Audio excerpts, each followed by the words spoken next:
우리는 지금 사도행전을 이렇게 살피면서 예수님의 그 복음 사역이 끝난 이후에 그것이 어떻게 사람들에게 그리고 온 세계에 약속대로 전파될까 하는 것들을 고민하며 살펴봤더니 우리가 생각하던 것과는 전혀 다른 방식으로 그리고 놀라운 하나님의 방법으로 복음이 전파되게 하시는 것을 보게 됩니다. 거기에 중심되는 분은 바로 성령님이셨고 육신으로서 제약받을 수밖에 없는 그러한 여러 가지 조건들을 뛰어넘으시면서 초월하시면서 영으로서 작용하시는 그러한 하나님의 일하심을 우리는 보게 되었죠. 그래서 힘써 기도할 때 성령님께서 임재하셨고 그 성령님께서 각 사람들을 통해서 일하시며 복음 사역을 이어가시고 확장해가는 모습을 우리가 보았습니다. 첫째는 하나님의 말씀이 강력하게 선포되어진 것이고요. 그리고 그 말씀을 중심으로 한 교회 공동체가 드디어 태동되기 시작했다는 것입니다. 교회의 시작이 성령의 임재와 함께 시작되었다는 것이죠. 그 교회의 모습을 오늘 우리가 읽은 4장 32절부터 마지막 절까지 살필 수 있었습니다. 그런데 우리가 성경을 쭉 살피다 보니 이것이 반복되어져 있다는 사실을 우리는 알게 됩니다. 그것은 바로 2장 43절 이하에 정확히 42절 이하에 기록된 내용과 반복되어져 있는 거예요. 같은 내용이 기록되어져 있는 것을 보게 됩니다. 베드로의 설교 이후에 교회가 시작되고 그 교회의 모습이 이러이러했다라고 기록해 놓았었는데 그 내용이 오늘 4장 마지막 부분에도 반복되는 거죠. 여러분, 성경뿐만 아니라 어떤 글에서 반복된다라는 것은 그것이 매우 중요하다는 것을 의미하지 않겠습니까? 이렇게 시작된 교회가 어떤 모습이었다 하는 이것이 매우 중요하다는 사실을 나타내고 있는 것이죠. 4장 후반부에 나타나 있는 것처럼 초대교회 공동체에는 가난한 사람이 없었다 이렇게 기록을 하고 있습니다. 34절 말씀을 보면 그 중에 가난한 사람이 없으니 라고 되어 있어요. 이 말씀을 읽으면서 초대교회는 문이 있었구나, 커트라인이 있었구나, 가난한 사람은 못 들어오고 잘 사는 사람들, 넉넉한 사람들, 좀 풍요로운 사람들만 들어왔구나 이렇게 착각하지는 않으시죠? 그렇지 않습니다. 초대교회에 이렇게 가난한 사람이 없었다라는 그 말은, 그리고 그 이유는 바로 뒤에서 말하고 있는 것처럼 많은 성도들이 자기의 소유를 자기 것이라고 주장하지 않고 오히려 땅이나 집을 가진 사람들이 그것을 팔아서 공동으로 사용했기 때문이라는 것입니다. 그래서 없는 사람들이 있는 사람들의 도움을 받아 가난한 사람이 없는 그러한 공동체가 되었다라는 것이죠. 성령님의 임재와 그리고 그분의 역사하심을 경험한 사람, 성경에 기록된 표현대로 하라고 하면 큰 은혜를 받은 사람들에 의해서 이 교회 공동체가 이런 모습을 띠게 되었던 것입니다. 마치 기적과도 같은 일이었던 것입니다. 칼빈은 자기의 주석을 통해서 이렇게 이 장면, 이 성경 4장 32절부터 37절까지의 내용을 이렇게 주석하고 있습니다. 이 기사를 읽고서 감동을 받지 않는다면 강철보다 굳은 마음을 가지고 있는 것이 분명하다 이렇게 얘기를 했어요. 아주 놀라운 그리고 감동을 주기에 충분한 그러한 장면이라는 것이죠. 오늘 말씀을 먼저 살피면서 우리가 좀 주의해야 될 것이 있다라고 한다면 그것은 이 초대교회 당시에 기록된 이 이상적인 공동체의 모습을 지금 오늘날의 교회에 하나도 변함없이 적용시키려 한다거나 또 이와 비슷한 사상을 담고 있는 공산주의 혹은 사회주의를 옹호하는데 이 오늘 말씀을 사용하려는 것은 매우 위험한 일입니다. 왜 그런가 하면 성경 말씀에서, 오늘 우리가 읽은 이 말씀에서 재산을 소유하지 말라고 강요하고 있지 않기 때문이에요. 사유재산은 엄연히 허용되어 있었던 내용이고요. 또한 재산을 팔아서 바쳐라고 강요하거나 그 강요가 너무 위협적이어서 성도들이 어쩔 수 없이 했다, 이렇게 기록하고 있지 않기 때문입니다. 오히려 성경의 문맥, 그 내용을 잘 살펴보면 자발적으로 이러한 일들을 했던 것을 알 수가 있습니다. 그러니 위협과 강요가 아니었던 것이죠.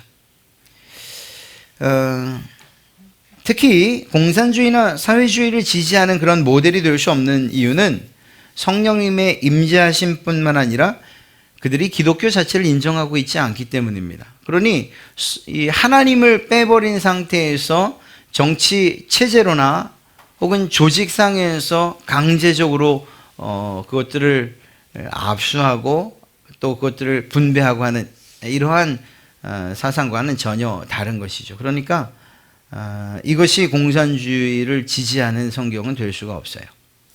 또 오늘날 교회들이 이러해야 된다, 앞으로 오는 후대의 모든 교회들이 우리의 이러한 삶을 따라 살아야 된다라고 성경에 기록하고 있지도 않아요. 그러니까 이러한 공동소유로서 공동체가 꾸려져 갔던 이 일은 초대교회 당시에 그 교회의 모습이라고 보는 것, 어찌 보면 한시적인 그러한 교회 모습이라고 보는 것이 더 옳을 것입니다. 그러나 그럼에도 불구하고 그 형태와 운영의 방식은 다르지만 처음 시작되었던 초대교회 공동체의 정신만큼은 우리 지금 오늘날 모든 교회가, 우리 갈릴리 교회가 잃지 말아야 되는 거예요. 꼭 기억해야 되는 그러한 중요한 것이라는 것입니다. 그래서 이것들을 잘 살피고 우리의 마음 가운데 우리 공동체에 잘 적용시킨다면 하나님께서 기뻐하시는 그러한 교회가 될 것임에 틀림이 없습니다. 그러한 마음을 가지고 오늘 함께 말씀을 보시고 은혜를 나누고자 합니다. 여러분, 성령의 역사가 시작된다, 성령님이 일하신다 그러면 오늘 성경 말씀을 볼 때, 그리고 우리가 지난 성경 말씀을 볼 때 두 가지의 일이 일어난다, 이렇게 말할 수가 있습니다. 첫째는 하나님을 찬송하는 일입니다. 하나님을 찬미하는 일이 일어나게 됩니다. 자신들의 구원의 그 놀라운 감격과 그것을 주신 그 하나님을 찬송하게 되는 것이죠. 또 한 가지는 온 백성에게 칭송받는 일, 백성에게 칭송받는 일이 일어난다, 이렇게 성경은 기록하고 있습니다. 그러니까 하나님에게 뿐만 아니라 사람들 사이의 관계에서도 인정받는 일들이 하나님의 역사가 일어날 때에 그때 교회에 발현되는 현상이라는 것입니다. 그렇게 본다면 교회는 어떤 이유에서건 간에 다른 사람들에게 또는 세상으로부터 손가락질을 받아서는 안 됩니다. 예수 그리스도 복음을 증거하는 일 외에 우리의 실수나 혹은 우리가 부족한 것이나 연약한 것 때문에 교회가 손가락질을 받아서는 안 돼요. 우리가 완벽할 수는 없지만 그러나 그렇게 노력해 가야 되는 거예요. 적어도 그 사람들의 윤리적인 도덕적인 기준을 뛰어넘는 그러한 삶을 살아간다면 그러한 것 때문에 손가락질을 받고 지탄을 받는 일은 없을 것이라는 것입니다. 그러니 오늘 말씀을 생각한다면 하나님께서 역사하실 때, 성령님이 역사하실 때 우리가 하나님을 찬송하고 우리의 예배와 기도와 찬양을 통하여 하나님을 높여드리는 일들이 반드시 있어야 돼요. 그러나 동시에 우리 교회 안에 성도들 간에, 그리고 더 나아가서 교회 울타리를 넘어서 세상 사람들에게도 칭찬을 받고 인정받는 교회가 되어야 된다라는 것이죠. 가만히 있을 때 칭찬받는 일은 없어요. 뭔가 그들에게 유익이 되고 도움이 되고, 그리고 칭찬할 만해야 칭찬 듣는 것 아니겠습니까?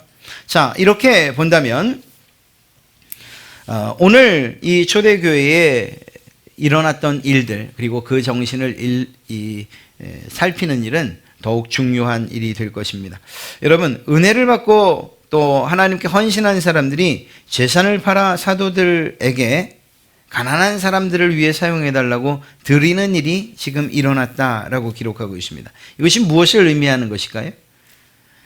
은혜를 받은 사람들의 물질관의 변화를 이야기하는 것입니다. 일반적으로 모든 사람들은 내가 흘린 땀과 수고의 대가, 그것이 요행이든 아니면 투기든 아무런 상관없습니다. 내게 주어진 모든 물질들과 이것들은, 재산들은 내 것이라고 생각합니다. 일반적인. 그러나 성령의 역사하심과 그분의 은혜를 받은 사람들에게 하나님이 요구하시는 것은 첫째가 무엇인가 하면 너에게 주어진 그 모든 소유가 너희 것이 아니라는 것을 인정하라는 거예요. 정말 어려운 일이죠. 어려운 일입니다. 아니, 내가 정말 애쓰고 수고하고 땀 흘려서 본 것을 내 것이 아니라고 인정하라니 이것처럼 억지스러운 일이 어디 있겠습니까? 그러나 하나님은 더 넓은 그리고 높은 의미에서 말씀하시는 거예요. 이 세상의 모든 물질들이 다 나의 것이 아니냐, 그리고 내가 너에게 준 것이 아니냐고 말씀하시는 것입니다. 그러니까 하나님의 소유를 우리가 맡고 있는 사람이라는 이러한 청지기적인 그러한 사고를 가지라는 것이죠. 은혜 받은 사람들의 특징 가운데 하나가 바로 이것입니다. 우리에게 주어진 것들, 그것은 하나님께로부터 왔다는 사실을 1차적으로 생각한다는 것입니다.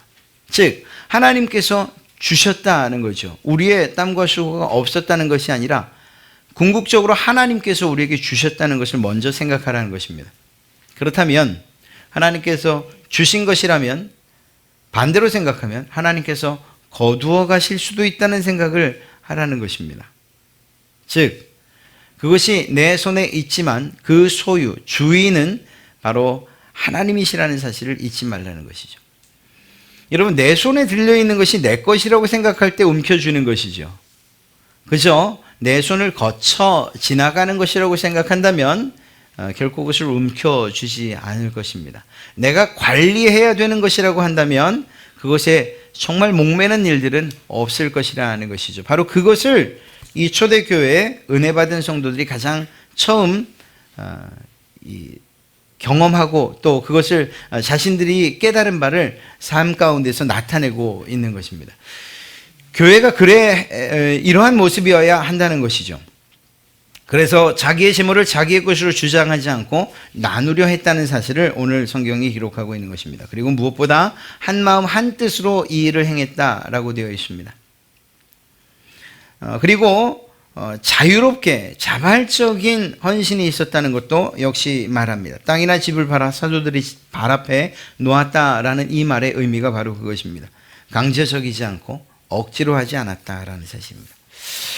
이렇게 드리는 일들이 중요합니다. 그러나 또 한 가지 초대교회가 그 공동체 안에서 공동 분배 그리고 가난한 사람이 없도록 했던 데에는 이렇게 헌신적으로 드린 사람들의 역할도 있었지만 또 한 가지 기억해야 되는 것이 무엇인가 하면 사도들의 올바른 분배였습니다. 그러니까 드린 사람들만 있는 것이 아니고 그것을 적당하고 그리고 올바르게 분배하는 사람들이 있었다는 거예요. 그리고 그 일을 사도들이 맡았고 이후에는 7 집사들이 맡게 되는 것을 보게 됩니다. 우리 교회뿐만 아니라 모든 교회가 다 이렇게 여러분들이 드리는 헌금 그리고 또 후원 등 이러한 물질을 가지고서 운영되는 것이 맞습니다. 늘 말씀드리는 것처럼 또 기도에도 제가 늘 기도하는 것처럼 여러분들이 드린 그 모든 것들이 정말 풍족해서 많아서 남아돌아서 드린 것이 아니라는 것을 제가 알고 있어요. 또 이 사실들을 누가 알고 있는가 하면 저희 재정부가 알고 있어요. 재정부와 이야기할 때 늘 말씀드리고 또 기도하는 것. 또 재정뿐만 아니라 구제나 선교 혹은 장학 기타 등등 또 각 부서에도 이야기할 때 마찬가지예요. 이 물질들이 정말 하나님께 드려진 것이고 그분의 영광과 또 교회의 올바른 나눔을 위해서 드려진 것을 생각할 때에 기도하십시오. 이 물질들을 바르게 사용할 수 있는 지혜를 주세요라고 기도하십시오. 그리고 사용하십시오라고 요청하고 있죠. 그렇습니다. 드리는 것이 중요한 것이 아니라 이것을 어떻게 잘 사용하는가, 정말 편향되지 않고 욕심스럽지 않게 탐욕스럽지 않게 잘 사용하는가, 이것이 어찌 보면 더 중요한 일이라고 할 수 있을 것입니다. 참 안타깝게도 많은 문제가 생기는 경우가 드린 자들의 문제라기보다는 그것을 사용하는 사람들의, 분배하는 사람들의 문제라고 할 수 있기 때문입니다. 그런 점에서 볼 때 드리는 사람들에게만 이 모든 교회 공동체의 그 완전함 혹은 바르게 됨, 이것에 책임이 있는 것이 아니고 사용하는 사람들에게도 있다는 사실을 꼭 기억해야 됩니다. 저희 교회로 본다면 여러 부서들이 그렇고 또 재정부가 그렇고 또 위원회가 그렇고요. 모든 이들이 이것이 하나님께 드려진 헌금이라는 생각, 그리고 공동체를 위해서 사용되어지며 또 세상을 향해서는 빛과 소금의 역할을 하는 데에 사용되어야 된다는 이러한 생각을 가지고 잘 사용할 수 있도록 기도하는 이 일이 필요하다는 거예요. 그렇게 될 때 오늘 우리가 보고 있는 이 초대교회 공동체의 이러한 물질관과 그리고 그 운영에 대한 정신들을 우리가 결코 잊지 않게 될 것입니다. 그렇습니다. 이렇게 잘 나눌 때에, 그리고 특별한 어떤 자격을 요구하지 않으며 어떤 사람들에게든지 필요한 사람에게 필요한 만큼 공급하는 이 일이 매우 중요하다는 사실을 알 수가 있습니다. 교회 안에서 이러한 도움들이 필요한 이들이 있다면 여러분들은 언제든지 구제위원장님에게 말씀하시거나 혹은 전도사님들에게 혹은 저에게 이야기를 해 주셔야 돼요. 내가 도울 힘이 없으니까 나는 그냥 모른 척 하겠습니다 라고 말해서는 안 돼요. 어떠한 상황이든지 간에 그것이 물질적인 필요를 요구하는 일이든 아니면 감정적이거나 정서적인 도움을 필요로 하는 일이건 간에 여러분들이 여러분의 주변에서 혹은 구역장님들이 구역원들 가운데에서 이러한 도움을 필요로 하는 자들을 발견한다면 반드시 교회 지도자들에게 알려주셔야 돼요. 여러분이 알려주지 않으면 제가 알 수 있는 일이 없어요. 제가 조금 더 신령해서 기도하면 눈에 탁 보이면 얼마나 좋겠습니까만 아직 제가 그 단계에 내리지를 못했어요. 그러니까 말씀을 해 주셔야 돼요. 그때 비로소 교회가 서로 나누는, 기쁨으로 나누는 일들이 있게 될 거예요. 정말 그분을 물질적으로 돕게 된다 할 때 그 후원이 이미 여러분들이 드린 헌금 가운데서 나가지 않겠습니까? 우리가 사용하는 구제, 그 모든 비용들, 여러분들이 구제라고 쓴 그 물질들이 거기에 사용되는 거예요.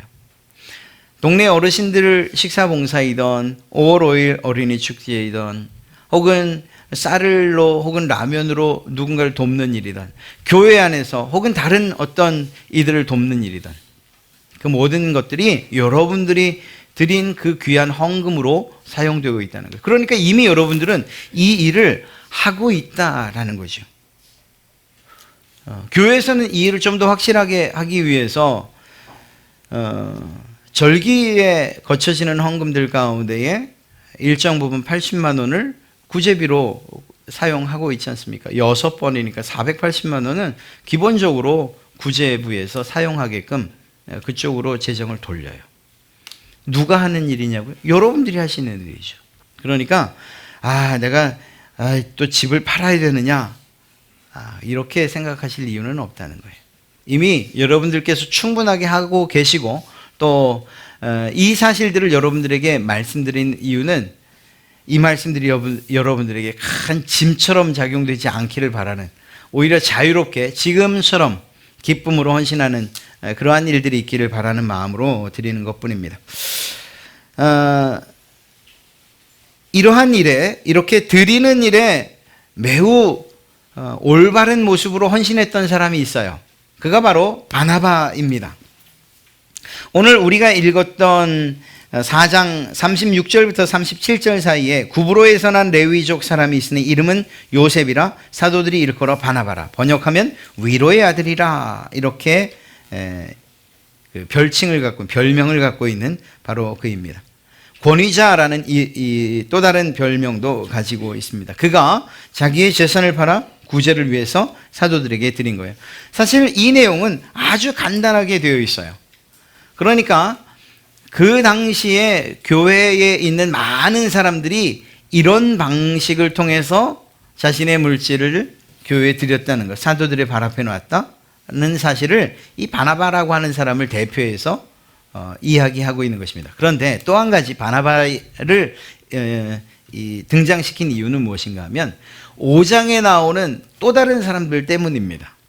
이 바나바가 했던 행동이 촉진제가 되어서 어떤 한 행동을 했던 부부에 관한 이야기를 하기 위함입니다.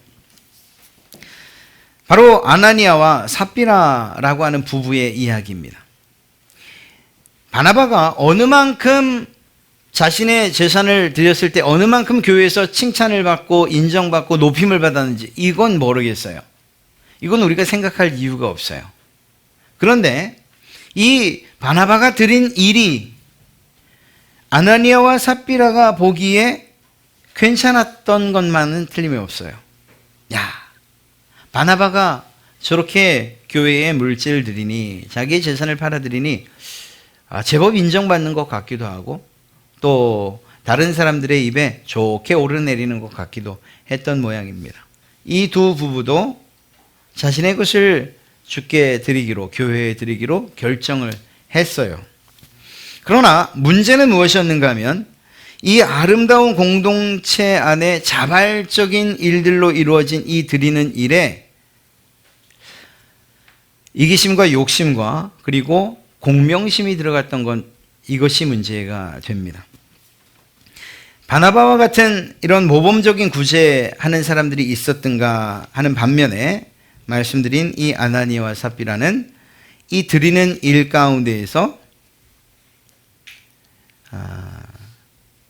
그 사람들에게 보이려고 하는 이러한 마음이 들어갔던 거죠. 사실은 주님께서도 이런 종류의 종교 행위는 분명하게 비판하고 계십니다. 마태복음 6장 1절부터 4절이죠. 사람에게 보이려고 그들 앞에서 너희 의를 행하지 않도록 주의하라. 그리하지 아니하면 하늘에 계신 너희 아버지께 상을 받지 못하느니라. 그러므로 구제할 때 외식하는 자가 사람에게서 영광을 받으려고 회당과 거리에 사는 것 같이 너희 앞에 나팔을 불지 말라. 진실로 너희에게 이르노니 그들은 자기 상을 이미 받았느니라. 너희는 구제할 때 오른손이 하는 것을 왼손이 모르게 하여 내 구제함을 은밀하게 하라. 은밀한 중에 보시는 너의 아버지께서 갚으시리라 라고 기록하고 있어요. 주님께서 말씀하셨어요. 그리고 그 원칙에 따라서 바나바 혹은 기타 모든 사람들이 했을 것입니다. 그러나 아나니아와 삽비라가 기록된 이유는 그들은 그런 마음을 가지고 하지 않았다는 데에 문제가 있는 것입니다. 하나님을 사랑하고 이웃을 섬기려는 이러한 관대한 넓은 마음으로 한 것이 아니고 그런 헌신이 아니고 자신들의 공명심과 이름을 내고 또 인정받으려는 이러한 작은 욕심, 그러나 참으로 참담한 결과를 가져오는 이러한 것으로부터 시작되었다는 것입니다. 그들이 교회에 드린 이 선물은 생명을 그들에게 가져다 준 것이 아니라 오히려 생명을 파괴하는 그러한 나쁜 선물이 되어버리고 말았던 것을 알 수가 있죠. 자신들의 소유를 일정 부분을 속인 것입니다. 그러니까 오늘 말씀을 살펴보면 자신들이 드리기로 결정한 것이 있습니다. 그리고 그것을 팔아서 모두 드려야 그들의 처음 하나님과의 약속이 맞는데 그 가운데 일부를 감추고 그리고 얼마만 가져다 사도들의 발 앞에 둔 것입니다. 여러분, 오늘 성경에서는 이 베드로의 입을 통해서 사단이 너희 마음에 가득하여 내가 성령을 속이고 땅값 얼마를 감추었느냐라고 하는 말로서 그들이 잘못했던 부분들 그것을 확실하게 이야기해 주고 있습니다. 그럼에도 불구하고 우리는 궁금한 점이 있어요. 그리고 좀 너무 하신다라는 이런 생각이 없지 않아 있어요. 아니 그거 조금 속였다고 해서 이렇게 죽이기까지 하셔야 되는가? 이런 생각이 드는 거예요. 안 그러세요? 저는 그래요. 똑같은 감정을 갖는 그러한 성경 사건이 한 가지가 구약에도 있어요. 바로 아간 사건이요. 아니 전리물 가운데 그 얼마를 좀 감췄다고 해서 신할산 아름다운 외투 한 벌, 은 200세겔, 그 무게가 50세겔 되는 금덩이 하나. 이거 사실 여리고성에서 거둘 수 있는 그러한 전리품의 양에 비하면 아무것도 아니지 않습니까? 그런데 그거 조금 숨겼는데 그것 때문에 결국 아간과 아간의 모든 가족들이 다 죽임을 당해요. 야, 하나님 무섭다. 그런데 너무 하신다라는 생각이 없지 않아 들어요. 여러분들도 아마 그런 생각이 조금 드셨을 거예요. 그 부분을 우리가 해결하지 않으면 하나님 앞에 드리는 것, 그리고 바르게 드리는 것에 대해서 우리가 담 하나를 그저 놓고 신앙생활하는 그런 결과를 갖게 되거든요. 이거 사실 허물어져야 되는데 말입니다. 여러분 오늘 이 사도행전을 쓴 누가는 의도적으로 한 단어를 사용하고 있어요. 그것은 무엇인가 하면 아나니아와 삽비라가 땅 판값 얼마를 감췄다라고 하는데, 이 감췄다는 단어의 의미가 무엇인가 하면 물건을 슬쩍 훔쳤다라는 그러한 의미를 담고 있습니다. 그리고 70인역에서는 이 아간이 하나님께 바쳐진 그 전리품을 감췄다 할 때 사용된 단어와 똑같은 단어를 사용하고 있어요.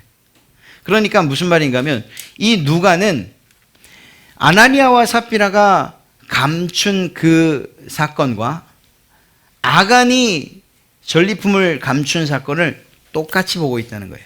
하나님을 속인 일로 말입니다. 첫째는 하나님을 속인 것이 큰 잘못이었어요. 사람은 속일 수 있지만 하나님은 속일 수 없다는 사실을 우리는 이 사건을 통해서 분명하게 마음에 새겨야 될 것입니다.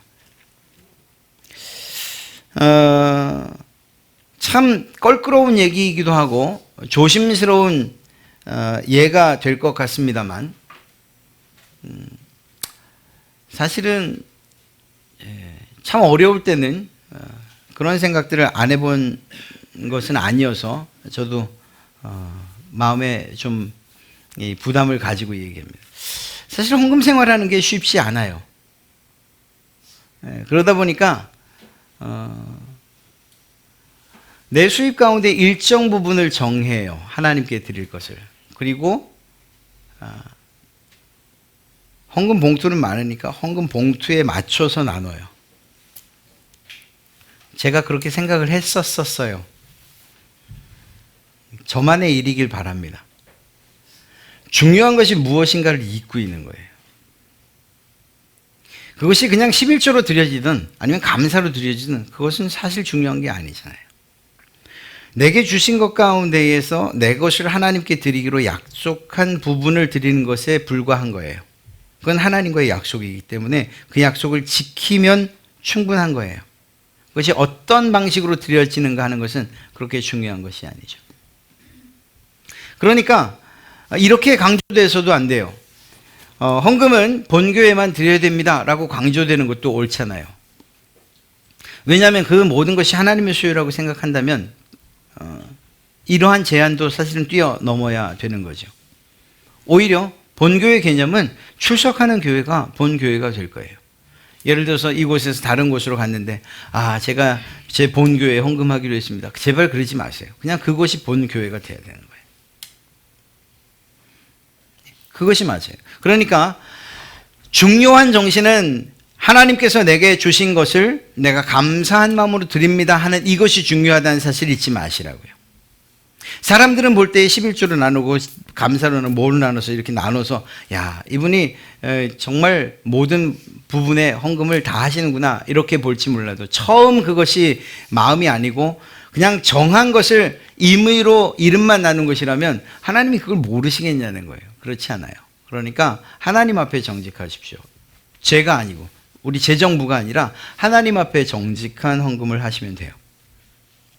그런데 이렇게 하나님을 속였다라는 사실도 중요하고 그 이유 때문에 죽은 것이 틀림없습니다만 또 다른 중요한 이유가 한 가지가 있는데 그것이 무엇인가 하면 아간의 경우도 그렇고 이 아나니아와 삽비라의 경우도 마찬가지예요. 이 두 사람의 죽은 시점, 하나님의 심판을 당한 그 시점이 무엇인가 새로운 시대가 열리는 시점이었다는 거예요. 여호수아는 이 아간의 사건이 있던 이때는 여호수아가 가나안 성을 정복하기 시작하는 때였어요. 그러니까 다시 말씀드리면 하나님께서 약속하신 새로운 시대와 새로운 나라가 펼쳐지는 그 시점이었다고요. 아나니아와 삽비라의 이 시점은 성령님께서 임재하시고 역사하심으로 교회가 탄생된 때였어요. 그리고 그 교회는 이제 시작하는 그 시점이었던 거예요. 여러분, 이러한 일들이 하나님의 그러한 그냥 무관심 혹은 그 징계나 이러한 아주 이 확실한 심판 없이 만약에 지나갔다면 이런 하나님을 속이는 일들이 계속적으로 일어나지 않았겠습니까? 무엇보다 아간의 예를 든다면 하나님께서 아무것도 취하지 말라고 하셨던 하나님의 하신 말씀이 아간의 심판이 없었다면 지속적으로 어겨지지 않겠습니까? 그런 점에서 하나님의 거룩하심과 그분의 성결하심을 유지하기 위해서 이들은 하나님의 심판 아래 죽임을 당한 것이라고 봐야 됩니다. 그건 중요한 일이에요. 교회가 시작하는 새로운 가나안에서의 하나님 나라가 시작되는 그 시점에서 하나님께서 반드시 세우시고 분명히 세우셔야 될 그러한 일들이 있으셨던 것이고, 이것은 하나님 나라 혹은 교회의 정체성과 관련된 것이며, 처음이 잘못 시작되면 그리고 처음이 무너지면 그 기관과 그 공동체 그 나라가 맥없이 허물어질 것을 하나님께서 아셨기 때문이다. 이러한 이유에서 이들에게 이렇듯 가혹한 일들이 일어났다고 보는 것, 그것이 옳습니다. 사랑하는 성도 여러분, 오늘 우리가 보고 있는 함께 나누는 일들, 비록 집을 팔고 땅을 팔고 밭을 파는 일은 아니지만, 그러나 여러분들이 하나님 앞에 정성을 다하여 성심을 다하여 정직하게 드리는 그 헌금들이 이 일에 사용된다고 믿으셔도 괜찮습니다. 저희 교회가 그러한 부분들에 있어서는 최선을 다해서 정말 지혜를 구하며 잘 사용하려고 하기 때문입니다. 아울러 우리가 교회 안에서뿐만 아니라 또 교회를 넘어서서 누군가를 도와야 될 일들이 있다라고 한다면, 그렇다면 그러한 일들에 대해서는 여러분들이 알려주신 바에 대해서는 저희가 또 성실하게 그 일들을 해 나갈 겁니다.